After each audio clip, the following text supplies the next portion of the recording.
تغيرات صارمة وجذرية في سياسات يوتيوب في 2025 تمنع أي قناة من تحقيق الربح، ومش بس تحقيق الربح، لا ده ممكن كمان يتم إزالتها بشكل نهائي من على منصة اليوتيوب لو بتعمل واحد من السبع أنواع اللي هنتكلم عليهم النهاردة. لازم بقى كده تركز معايا عشان تعرف إن اليوتيوب خلال الفترة الأخيرة خلاص ما بقاش في معاه أي هزار. يوتيوب في خلال الفترة الأخيرة ما ينفعش إن أنت ترفع عليه أي فيديوهات كده والسلام، لازم تبقى مركز بشكل كويس جدا في المحتوى اللي أنت بتقدمه عشان ما تعرضش قناتك للخطر، وفي نفس الوقت عشان ما يتمش ايقاف الربح على قناتك او يتم ازاله قناتك بشكل نهائي من على منصه اليوتيوب بسبب غلطه واحده. هنتكلم النهارده عن 7 محتويات، السبع محتويات دول حرفيا بيؤدوا لقناتك ان هي ممكن ان هي تاخد انذار، ممكن ان هي تاخد تحذير، ممكن يتم ايقاف الربح عليها بشكل نهائي، ممكن ان هي يتم ازالتها بشكل نهائي من على منصه اليوتيوب. السبع محتويات دول انا هكلمك منهم على 3 محتويات، والثلاث محتويات الاخرى هيكونوا على قناه حسام عبد الله، والمحتوى السابع والاخير هيكون على قناه المتوحد فكره. فمن فضل حضرتك لو انت فعلا مهتم بالربح من اليوتيوب، ولو انت فعلا مهتم بقناتك وعايز تحافظ على قناتك، حاول فعلا انك ما تفوتش اي فيديو من الفيديوهات دي، لانها كلها هتكون مكمله بعضها، وفي نفس الوقت هتعرفك حاجات كتيره جدا في سياسات يوتيوب. فتابع معانا الفيديوهات دي لان حرفيا فيها الخلاصه اللي هتخليك ان انت بمعنى اصح مع اليوتيوب ماشي جنب الحيطه. اول محتوى انا هكلمك عنه النهارده وهو المحتوى العنيف او الدموي. يعني ايه المحتوى العنيف او الدموي؟ يعني بمعنى اصح اي فيديو بيكون فيه مشاهد مروعه للحوادث. انت مثلا ماشي في الشارع لقيت لا قدر الله، او مثلا انت مسافر على طريق لقيت لا قدر الله في حادثه معينه، ربنا يحفظكم جميعا ويحفظنا جميعا ويحفظ اي حد يا رب. ممكن انت تروح عامل ايه؟ انت تروح فاتح التليفون بتاعك او فاتح الكاميرا بتاعتك ايا من كان، وبعد كده تبدا ان انت تصور الحادث ده وتيجي تروح رافعه على قناتك على اليوتيوب، مفكر ان كده ممكن انت تكون بتستغل ترند معين او عايز تتكلم عن الحدث ده قبل اي قناه ما تتكلم عنه. انت كده حرفيا بتعرض قناتك للخطر، وحرفيا ممكن يوتيوب يأذيك بسبب حاجه شبه كده، لان دي بالنسبه له محتوى عنيف ودموي. ده مشهد مروع لحادثه انت مصورها، فما ينفعش ان انت ترفعه على قناتك لان اليوتيوب ما بيسمحش بحاجه شبه كده. الحاجه الثانيه مشاهد بتشجع على العنف. يعني ايه مشاهد بتشجع على العنف؟ يعني بمعنى اصح حد بيتخانق مع حد، ماشي انت في الشارع لقيت خناقه ما بين طرفين، لقيت واحد بيتخانق مع واحد، وبعد كده الدنيا بدات ان هي تتلم، بدا بعد كده ان كله يضرب في بعضه، فانت تروح فاتح الموبايل بتاعك ومصور برضو الخناقه دي ومنزلها على منصه اليوتيوب. ده برضو بيعتبر محتوى دموي عنيف، لان الخناقه هي عنف، فانت كده بالنسبه لليوتيوب انت بتروج للعنف. فما ينفعش ان انت تصور فيديوهات او تحط فيديوهات على قناتك بتعمل حاجه شبه كده اطلاقا. الحاجه اللي بعد كده اللي بتتحط برضو تحت المحتوى الدموي او العنيف، وهي المشاهد التي تروج لاعمال العنف. يعني ايه المشاهد التي تروج لاعمال العنف؟ يعني بكل بساطه واحد بيتخانق مع واحد وراح مهدده بالسلاح او رفع عليه سلاح، انت كده برضو بالنسبه لليوتيوب انت كده بتروج للاعمال العنيفه اللي هي بمعنى اصح بتكون عن طريق السلاح. ان انت لقيت خناقه وفي واحد رفع سلاح على واحد، فبدات بعد كده انك تصور الموضوع ده وترفعه على اليوتيوب، انت كده بتروج للمشاهد العنيفه وبتروج كمان لاعمال العنف. الحاجه اللي بعد كده اللي بتتحط برضو تحت المحتوى العنيف والدموي، وهي المشاهد بتاعه قتل الحيوانات. بمعنى اصح حيوان بيقتل حيوان، انت مثلا بتصور في غابه معينه، بتصور في حديقه الحيوان، فلقيت حيوانين بيتخانقوا مع بعضهم، والحيوانين دول في واحد فيهم قتل التاني. ده من وجهه نظر اليوتيوب ده كده نوع من انواع التعذيب، نوع من انواع المشاهد القاسيه. طب يا هشام دي حيوانات مفيش اي مشكله، بس بالنسبه لليوتيوب دي مشاهد قاسيه، دي مشاهد تعذيب. ان حيوان يقتل حيوان دي مشاهد تعذيب، فما ينفعش ان انت تعمل اي حاجه من دي اطلاقا. ساعتها اليوتيوب حاجه من السيناريو اللي انا هقوله لك دلوقتي ممكن تحصل، يا اما ممكن يشيل لك الفيديو وقناتك تاخد تحذير، يا اما ممكن يشيل لك الفيديو وقناتك تاخد انذار، يا اما ممكن يشيل لك الفيديو ويعلق لك الربح على قناتك لمده 90 يوم وقناتك يكون عليها انذار لمده 90 يوم. فمن فضل حضرتك بلاش تعمل اي حاجه من الحاجات دي،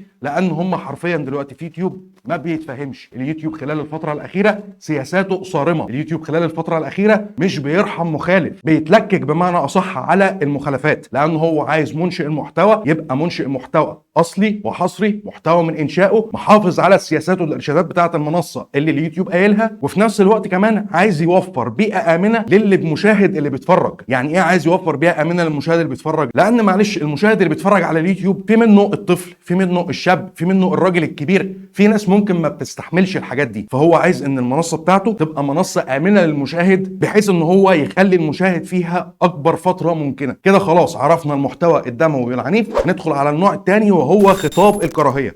يعني ايه خطاب الكراهيه؟ خطاب الكراهيه بكل بساطه ان انت تطلع تتكلم في فيديو وتوجه اساءه معينه لدين معين من الاديان السماويه، او تهاجم دين معين من الاديان السماويه. ده بالنسبه لليوتيوب بيتحط تحت سياسه خطاب الكراهيه، او ان انت بمعنى اصح تطلع في فيديو تتنمر مثلا فيه على حد معين بيقدم فيديو على المنصه، تطلع ان انت بمعنى اصح تتريق عليه، ده برضه بيتحط تحت ضمن خطاب الكراهيه. او ان انت تطلع في فيديو تكون انت مثلا عندك مشكله مع حد، عندك خلاف مع حد، عندك خلاف مع منشئ محتوى، تبدا ان انت تطلع تشتمه في الفيديو ده وتوجه له اساءه وتوجه له اهانه، ده بيتحط ضمن سياسات يوتيوب تحت خطاب الكراهيه. محدش يعمل الموضوع ده اطلاقا. الشتيمه اللي انت ممكن ان انت تقولها في الفيديو ممكن دي تتحط تحت خطاب الكراهيه، حتى لو انت بتقولها حتى في فيديو عادي. يعني ممكن مثلا تبقى زله لسان منك وتيجي مثلا تطلع تشتم في حاجه معينه، دي بالنسبه لليوتيوب ممكن تتحط تحت سياسه خطاب الكراهيه، وساعتها اليوتيوب ممكن حرفيا ما يرحمكش. ممكن يبقى الفيديو بتاعك فيديو اصلي، فيديو حصري، انت يا دوبك بتتكلم في حاجه معينه والشهامه والدلاله بس اخدتك كده وزله لسان ورحت شاتم في النص، ساعتها ممكن اليوتيوب ما يرحمكش في الحته دي. لان دلوقتي مع دخول كمان الذكاء الاصطناعي على منصه اليوتيوب بدا ان هو يفهم الكلام اللي بيتقال. الذكاء الاصطناعي حرفيا دلوقتي بيتدرب تدريب مش طبيعي على ان هو يبقى فاهم كل حاجه بتتقال جوه الفيديو، فما تعرضش نفسك للحوارات دي. النوع اللي بعد كده وده النوع الاخير اللي هنتكلم عنه في الفيديو بتاع النهارده، وده لازم تركز فيه معايا كويس جدا، لان في قنوات حرفيا بتعمل الموضوع ده او بتستخدمه بالشكل ده لغرض جلب المشاهدات، وهو المحتوى الجنسي. المحتوى الجنسي اللي هو بيبقى فيه مشاهد جنسيه صريحه. الموضوع ده مخالف تماما على منصه اليوتيوب، واليوتيوب حرفيا مع المحتوى ده تحديدا ما بيرحمش فيه اي حد اطلاقا. وهو ما بيعتمدش فقط على المشاهد الجنسيه الصريحه وبس، يعني المحتوى الجنسي مش بيضم المشاهد الجنسيه الصريحه وبس، لا ده بيضم كمان الحوار الجنسي اللي ممكن هو يكون ما بين شخصين او ما بين طرفين، ده بيعتبره اليوتيوب ان هو محتوى جنسي وبيتحط تحت سياسه المحتوى الجنسي. الحاجه اللي بعد كده اللي بتتحط تحت المحتوى الجنسي او سياسه المحتوى الجنسي، وهي الفيديوهات التي تحتوي على اثاره جنسيه، المشاهد اللي فيها إثارة جنسية، ودي بمعنى أصح اللي بيقع فيها خلال الفترة الأخيرة قنوات الروتين. ومش بتكلم على جميع قنوات الروتين عشان ما حدش يفهم غلط، أنا بتكلم على قنوات معينة من اللي بتقدم الروتين، وانتوا أكيد فاهمين الكلام اللي أنا بتكلم فيه ده. ممكن إن هم في الفيديوهات بتاعتهم اللي بيقدموها اليوتيوب يفهمها إن دي مشاهد للإثارة الجنسية، أو محتوى يحث المشاهد على الإثارة الجنسية، أو بيعمل للمشاهد إثارة جنسية معينة. فكل المحتويات اللي أنا اتكلمت معاك عليها دي اليوتيوب ما بيرحمهاش. ممكن زي ما قلت لك قبل كده بتعود بقى على اليوتيوب على حسب قوة الإنذار. يعني بمعنى أصح ممكن القناة بتاعتك تاخد تحذير، ممكن قناتك تاخد إنذار، ممكن قناتك يتم إزالتها بشكل نهائي بدون أي سابق تحذير وبدون اي سابق انذار. فاتجنب اي حاجه من الحاجات دي